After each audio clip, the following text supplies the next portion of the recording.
Hi, I'm Jennifer Poole, And I'm Dave Poole. and this is our 20 days.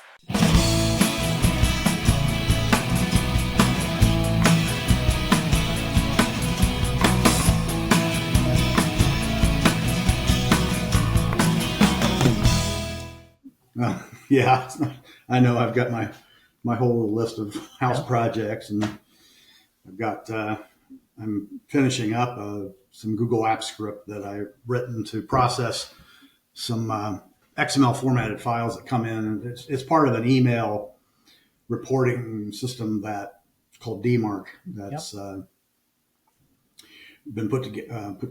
Well, it's being enforced by Google and Yahoo, I think, are the two.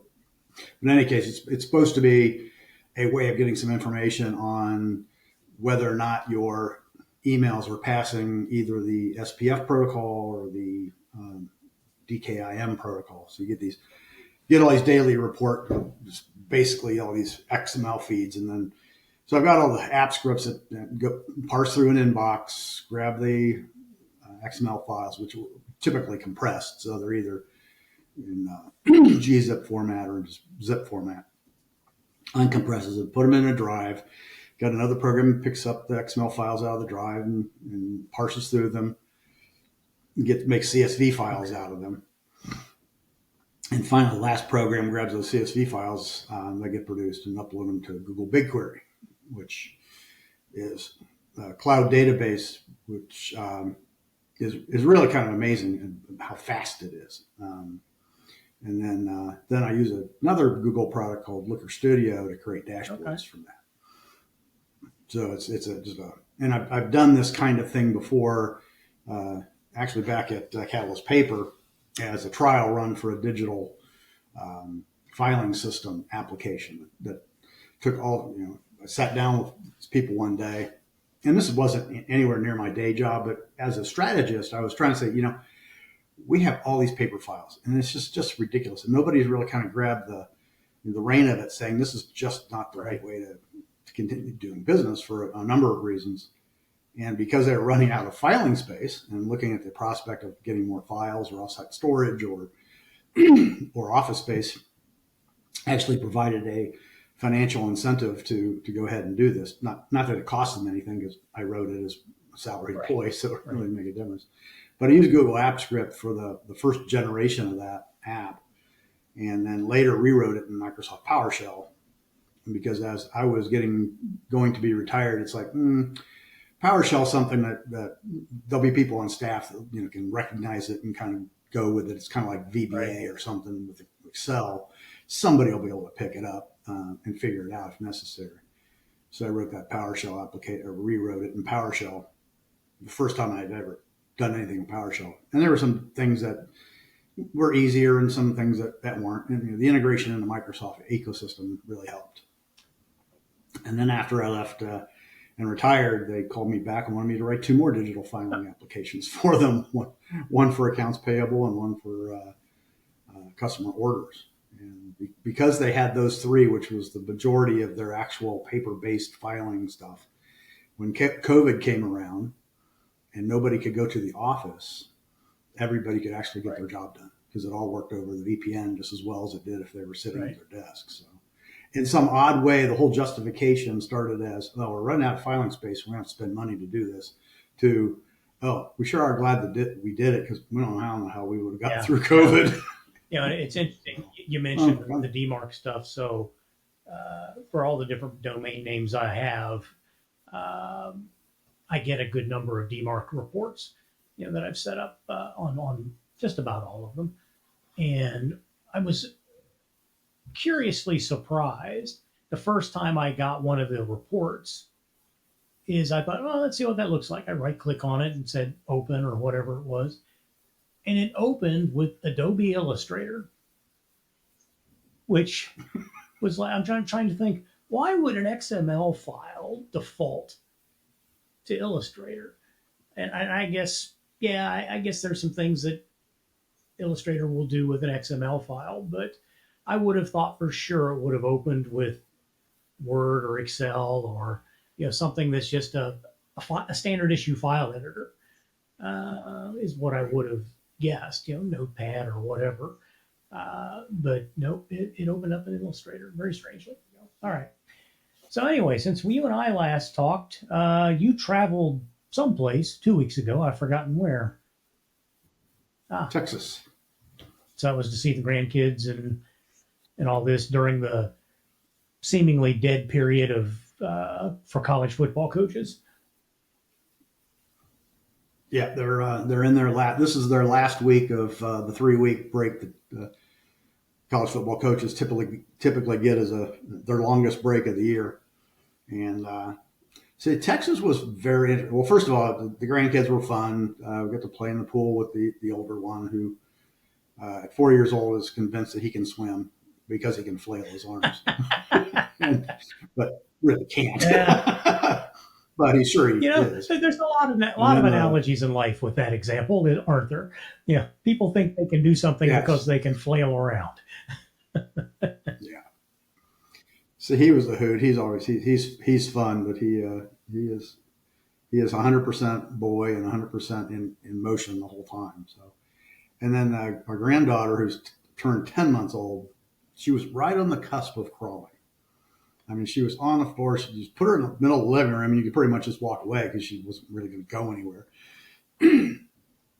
But she was starting to figure out how to go Okay. backwards, but she couldn't quite get that forward motion with the legs weren't, the hands were doing okay, but the legs couldn't find it. She tried day after day. She just tried and tried and just wouldn't click in. Sure enough, like 2 days after we get back from Texas, we get a video of her crawling for the first time. So yeah, they all grow up that way. But Texas was, well, I spent a lot of time installing light Hmm. fixtures. So they just moved into the house within the last month, and light fixtures were dated. They have 5 bedrooms, 5 bathrooms. So I ended up installing 7 new lighting fixtures in the bathroom, which of course were all different. I mean, not only different, but they're wired differently. I mean, some of them came out of the back of the fixture with a black and a white. Other ones, the worst ones, had 4 black and white wires. 4 blacks, 4 whites. It's like, why are you, why are you doing it? It makes the wiring a little bit more difficult to achieve because you simply got More some trial and wire error there. involved, I guess. Huh? Yeah. So we got all that done, and we helped clean out their garage on a 97-degree day, which Texas heat's special. It's I'm as tolerant to heat. People used to joke when we were out running in the summer. It's like, you like this? Oh, yes, great. And so what? It's 90. I don't care. But this heat was just murder. I mean, this is Yeah. dangerous kind of heat. Where if you were out there, you could die. So, but we made ourselves useful. We had great times with the grandkids. Saw some very strange things that I actually have blogs set up to write. Just like they have stretches of highway between Austin Airport and College Station, Texas. They're marked 70 miles an hour. Okay, well that's pretty good because back here they'd probably be 55 because there's every mile or two in certain sections there were stoplights. So you go from now, normally if you have stoplights, you're not trying to Yeah. go up to 70 miles an hour. And of course, most people take 70 to mean 80. Um, but we were just amazed by the speed limits, even in the residential areas where we would absolutely think, oh, 25 would be what it ought to be. It'd be like 35, 30, 35. We just couldn't believe how much faster the posted signs were. So there were things, and then they had these real interesting on some of these kind of major roads. They have frontage roads, so you have like a 2-lane Right. highway in each direction, and then there's a parallel off to your right. There's a one-way in your direction road, and that's where all the Yeah. businesses are all Local off. traffic. Yeah. Yeah, so you literally, if you're in the middle lanes and you're just going through, you really don't get Right. interfered with by people getting on and off and all that, or stoplights because they don't pertain to the middle lane, to the through lanes. So you get off onto the frontage road, and then if you need to go the other direction, the frontage road will have a U-turn. And we first saw this one. What do you mean make a U? There's no way. Apple Maps is, well, go up here and make a U-turn. I'm like, well, but there's no road to make a U-turn onto. Well, different interpretation of a U-turn, but you would actually go over, cross over the highway without ever hitting a light. To fly over time. And you basically made a U-turn onto the other Okay. frontage road. And at first it just confused us, and then I realized this is brilliant. This is just the traffic flow and how you do things is so much better. They're building something So similar, at least the flyover component, out near Kiowa. So this will be the first time I've seen that sort of thing in this area. It will be interesting to see how the locals adapt to this. If it becomes just too complex a situation for the average Joe to figure out, or if this actually makes a significant impact on traffic. I was thinking the other day. I mean, you and I maybe have touched on this before. I was in the Chick-fil-A drive-through, and the Chick-fil-A here in Mount Pleasant, near our office, is like fabulous. During COVID, several other businesses and the local governments consulted with the Chick-fil-A operator here in Mount Pleasant on how to set up traffic flows for people doing drive-ins to pick up stuff. And so he's really good at this. And of all the local fast food places with drive-throughs, far and away, they're the most efficient of routing a number of cars through there. But every now and then you get in there, and just the human stupidity of an individual overwhelms the great design. They figure out how they get in line. It's Chick-fil-A, and they ask where the burgers are on the menu, or something like that. And then they argue with them about not having burgers or, whatever. And you just kind of go, oh my goodness, how did this happen? So you said there are just some things technology cannot overcome. yeah, and of course on our trip there is a Buc-ee's located between Austin and College Station, which we went to on both directions. Picked up a couple of pounds of smoked sliced brisket to take to the house, and then had a sandwich, and then on the way back had a sandwich. So they're building one that's supposed to be open late next year in this neck of the woods up at I-70 and State Route 235. Okay.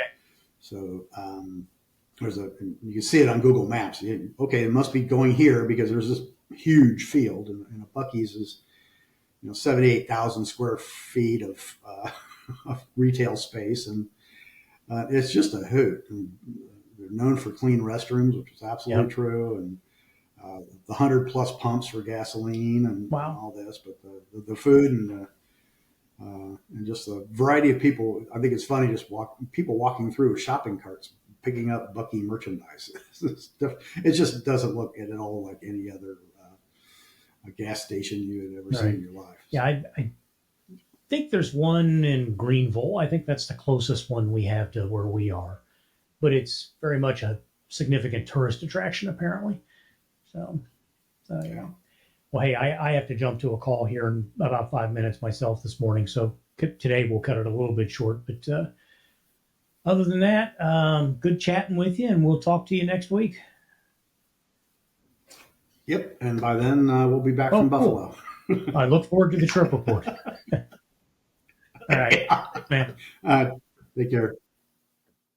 Thanks for joining us today on Our 20 Days. Be sure to subscribe or like our website at our20days.com to make sure you receive all updates for new episodes. And again, thanks for joining us at Our 20 Days.